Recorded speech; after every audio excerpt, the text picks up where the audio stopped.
ओम शांति। आदि रत्न चैप्टर 25। दादी भूरी। दादी भूरी यज्ञ की आदि रत्न थी। आबू में बाबा ने उनको पार्टियों को रिसीव करने तथा यज्ञ की सभी प्रकार की खरीदारी करने की सेवा सौंपी। दादी ने एक नामी एकानामी का अवतार बन अथक हो सब सेवाएं करके सबके दिल में जगह बनाई। अंत तक बाबा के भंडारी की सेवा भी बहुत प्यार से की। आपने 2 जुलाई 2010 को अपना पुराना शरीर छोड़ बाप दादा की गोद ली। ओम प्रकाश भाई मधुबन से भूरी दादी के साथ का अनुभव इस प्रकार सुनाते हैं। अथक सेवाधारी। भूरी दादी शुरू से यज्ञ में आई। आबू आने के बाद दादी की ऑलराउंड सेवा रही। उन दिनों यज्ञ का कोई यातायात साधन नहीं था। बाबा के बच्चे चाहे कोई रात की गाड़ी से आता था या दिन की गाड़ी से, सबको आबू रोड में रिसीव करके ऊपर पांडव भवन में बाबा तक पहुंचाने की सेवा अथक रूप से भूरी दादी ने की।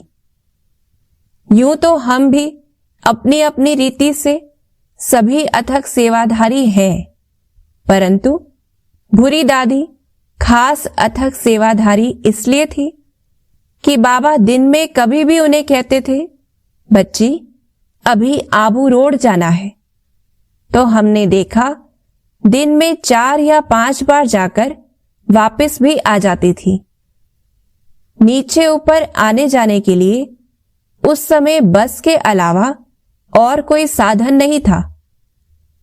पहाड़ी रास्ते में बस में बार बार आना जाना आप समझ सकते हैं कितना मुश्किल होता है, पर दादी ने यह सेवा दिल से की। ऐसी सेवा तभी हो सकती है जब सदा यह याद रहे कि यह जो मैं सेवा कर रही हूं स्वयं भाग्य विधाता भगवान द्वारा दी गई है। हम निमित्त मात्र हैं। करन करावन हार शिव बाबा है। एक्यूरेट हिसाब। दादी का बाबा पर संपूर्ण निश्चय रहा। ज्ञानी जीवन का आधार ही निश्चय है। इसमें भी स्वयं पर निश्चय, परिवार पर निश्चय, ड्रामा पर निश्चय तथा प्यारे बाबा पर निश्चय, इन चारों में भूरी दादी सदा पास रही।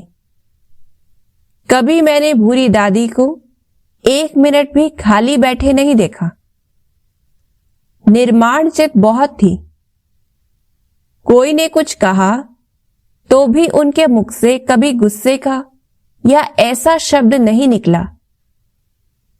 यज्ञ की सारी खरीदारी उन दिनों में आबू रोड से ही होती थी और भूरी दादी ही इसके निमित्त थी। सब्जी आदि सब भूरी दादी ही लेकर आती थी। वे इतनी पढ़ी लिखी नहीं थी, इतना हिसाब भी नहीं जानती थी, फिर भी एक्यूरेट हिसाब रखती थी। यह उनकी बहुत बड़ी विशेषता थी। भूरी दादी लास्ट के दिनों में शरीर से थोड़ी ढीली हुई, पर लास्ट तक भोजन ठीक ठाक करती रही। अंत के कुछ समय तक उनको कम दिखाई पड़ने लगा था, फिर भी हर एक को पहचानती और बात भी करती थी। लास्ट के दिनों में सेवा करते करते हाथ भी थोड़े हिलने लगे थे, फिर भी सेवा में अथक रही। सभी त्योहारों पर दादी को खर्ची भी अवश्य देती थी।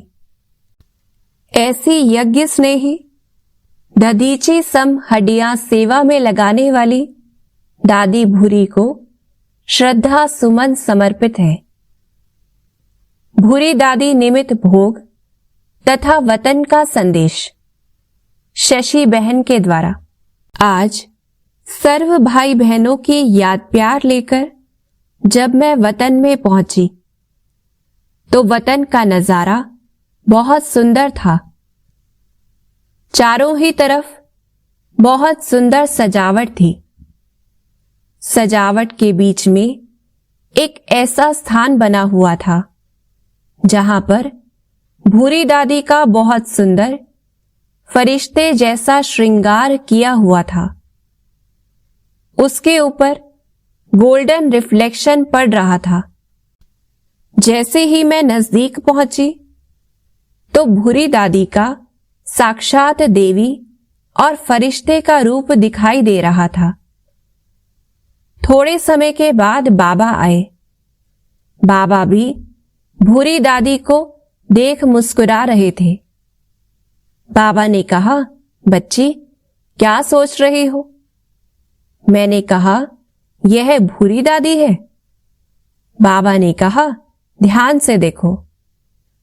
भूरी दादी के स्वरूप में शक्ति और स्नेह का रूप दिखाई दे रहा था। स्नेह रूप ज्यादा था और शक्ति का रिफ्लेक्शन पड़ रहा था। मैंने कहा, आज तो आप बहुत सुंदर लग रही हो। तो कहा, क्यों नहीं लगूं?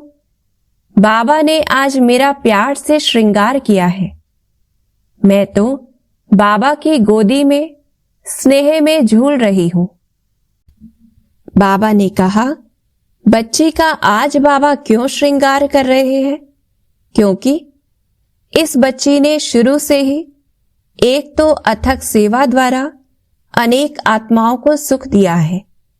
दूसरा, जब से बाबा की बनी है, इसका बाबा से, दैवी परिवार से और खास करके दादियों से बहुत प्यार था।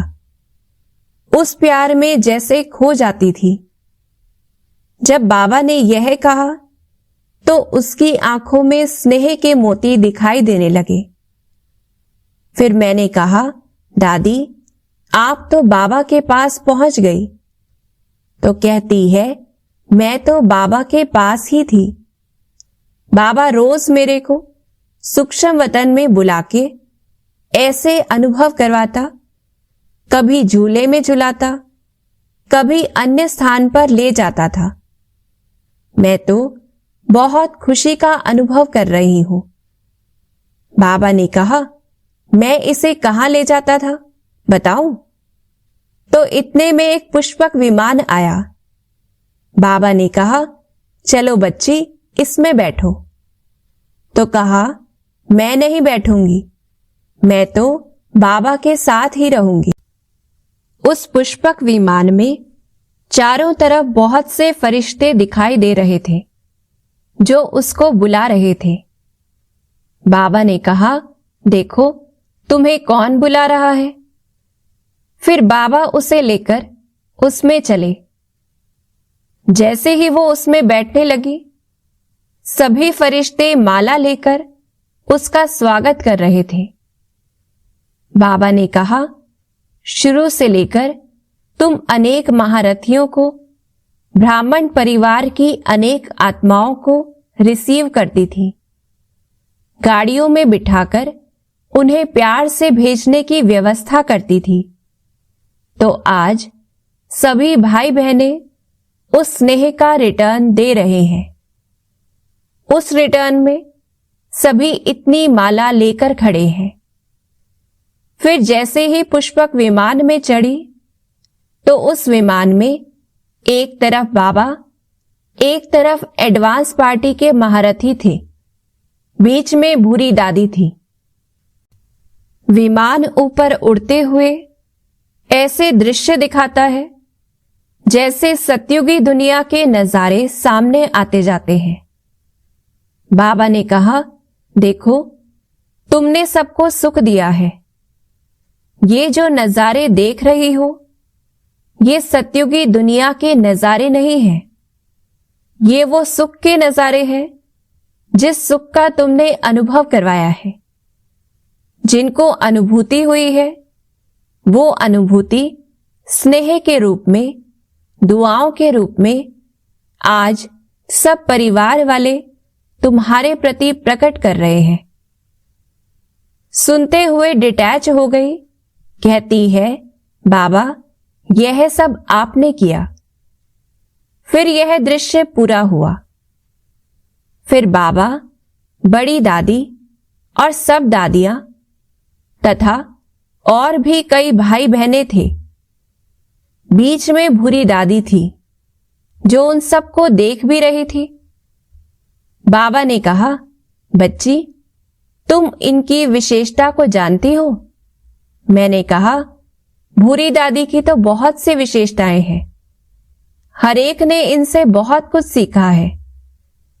बाबा ने कहा, एक तो निश्चय बुद्धि, दूसरा बाबा के स्नेह में सदा लवलीन रहती थी, तीसरा सबको सुख देने का पुरुषार्थ करती थी, चौथा बच्ची सदा एक नामी और इकोनॉमी से चलते अपने चेहरे से बाबा का साक्षात्कार कराती थी। जहां भी यह जाती थी, चाहे ब्राह्मण परिवार चाहे लौकिक में, तो इसके चेहरे से उनको लगता था कि यह कोई फरिश्ता आया है। अपने अंदर की खुशी, दातापन के संस्कार के द्वारा बहुतों को अनुभव कराती थी। तो वो बहुत मुस्कुरा रही थी, कुछ बोलती नहीं थी। मैंने कहा, सब मधुबन वाले आपको याद कर रहे हैं। तो कहती है, मधुबन निवासियों को तो मैं कभी भूल नहीं सकती। सब मधुबन वालों ने मुझे बहुत स्नेह दिया है। ये बाबा के रत्न हैं, बाबा के बच्चे हैं। बहुत खुशी में उसकी आंखों में स्नेह का रूप दिखाई दे रहा था। फिर मैंने कहा, आपके सेवा साथी? तो कहती है, हाँ, सब दादियां मेरे सेवा साथी हैं। सब दादियों ने मेरी पालना की है। फिर मैंने कहा, दूसरे सेवा साथी भी तो है, मधुबन वाले, संगम भवन वाले, हॉस्पिटल वाले, दिव्या भाई, प्रीति बहन, सभी प्यार से सेवा करते थे। तो जैसे ही मैंने कहा, उसी समय एक तख्त पर लोटस फ्लावर बना हुआ था। उसके बीच में भूरी दादी और लोटस फ्लावर की पंखुड़ियों पर सभी दादियां दिखाई दी। पीछे एक सर्कल था जिसमें सब मधुबन वाले खड़े थे। सामने उनके सभी सेवाधारी खड़े थे। लोटस फ्लावर की एक एक पंखुड़ी उठती गई तो उस पर लाइट पड़ती गई। लाइट पड़ने से उनके गुणों का सर्कल बन गया। माला नहीं, गहनों का रूप था। एक गहना, दूसरा और तीसरा, 3 प्रकार के गहने थे। मैंने कहा, हमेशा तो माला होती है, आज गहने दिखाई दे रहे हैं, तो बहुत हंसती है। बाबा ने कहा, यह बच्ची सदा अपने को श्रृंगार करके बहुत साफ स्वच्छ रहती थी। तो आज बाबा और दैवी परिवार के भाई बहने इनका दैवी गुणों से श्रृंगार कर रहे हैं। तो बाबा ने कहा, बाबा भी सदा तुमको श्रृंगार करके सभी के सामने एक दर्शनीय मूर्त रखना चाहता है। जैसे दूसरों को बाबा का अनुभव करवाती रही हो, ऐसे ही बाबा आगे भी आपसे सेवा कराते रहेंगे। फिर मैंने कहा, किसी को याद देना है? तो कहती है, सबको बहुत याद देना। ओम प्रकाश भाई को याद किया, कहा यह भी बहुत प्यार से सेवा करता है। फिर बाबा ने कहा, देखो, संगम भवन के आसपास के स्थानों पर इस बच्ची ने रहकर सभी जगह पर बाबा के प्यार के बीज बोए हैं। उस प्यार की रिजल्ट यह संगम भवन है। संगम भवन के सब भाई बहनों को याद किया। दिव्या, जो दादी का सेवाधारी था, उनको खास याद दिया। बाबा ने कहा, इस बच्चे ने भी बहुत प्यार से सेवा की है। तो दादी देखकर मुस्कुराती थी।